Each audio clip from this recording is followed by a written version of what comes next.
In the weeks leading up to Ash Wednesday and the early days of the season, we hear a lot of this question being asked: what are you giving up for Lent?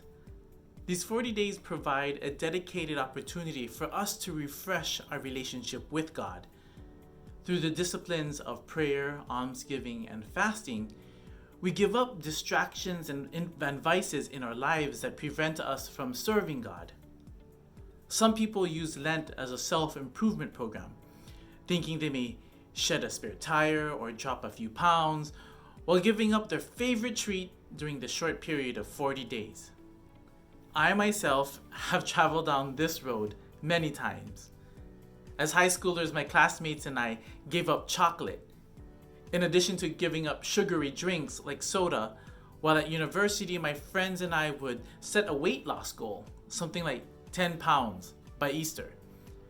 In our youthful, we can conquer the world outlook in life, we wanted to keep our eye on the prize and lose as much as we could, as fast as we could.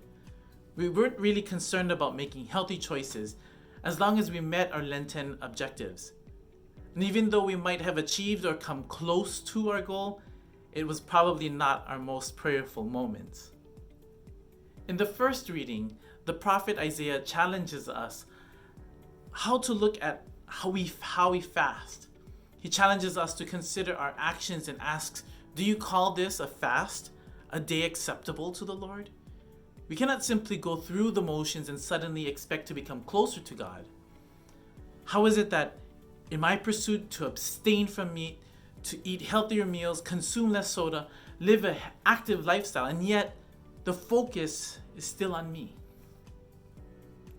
Isaiah tells us, see, on your fast day you carry out your own pursuits and drive all your laborers.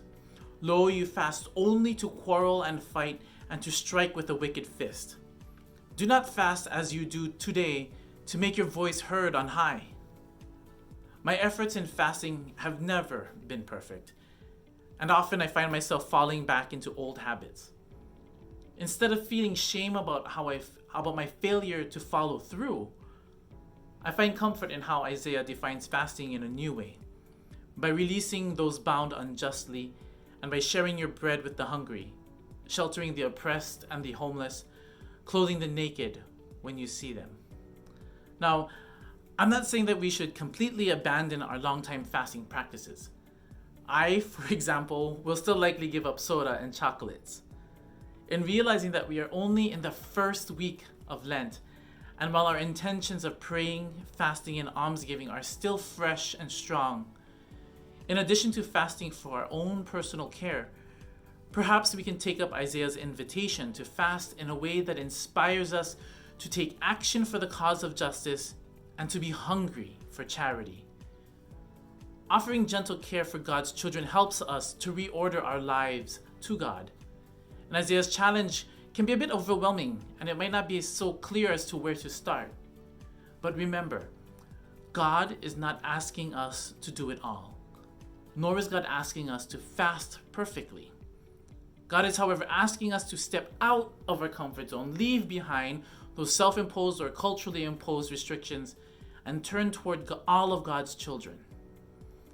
Any service done in love is very acceptable to God and gives substance to anything else we may do for Lent. So, how did I do? Let me know. I'm always looking for feedback, and it's my first time, so thanks for helping me out.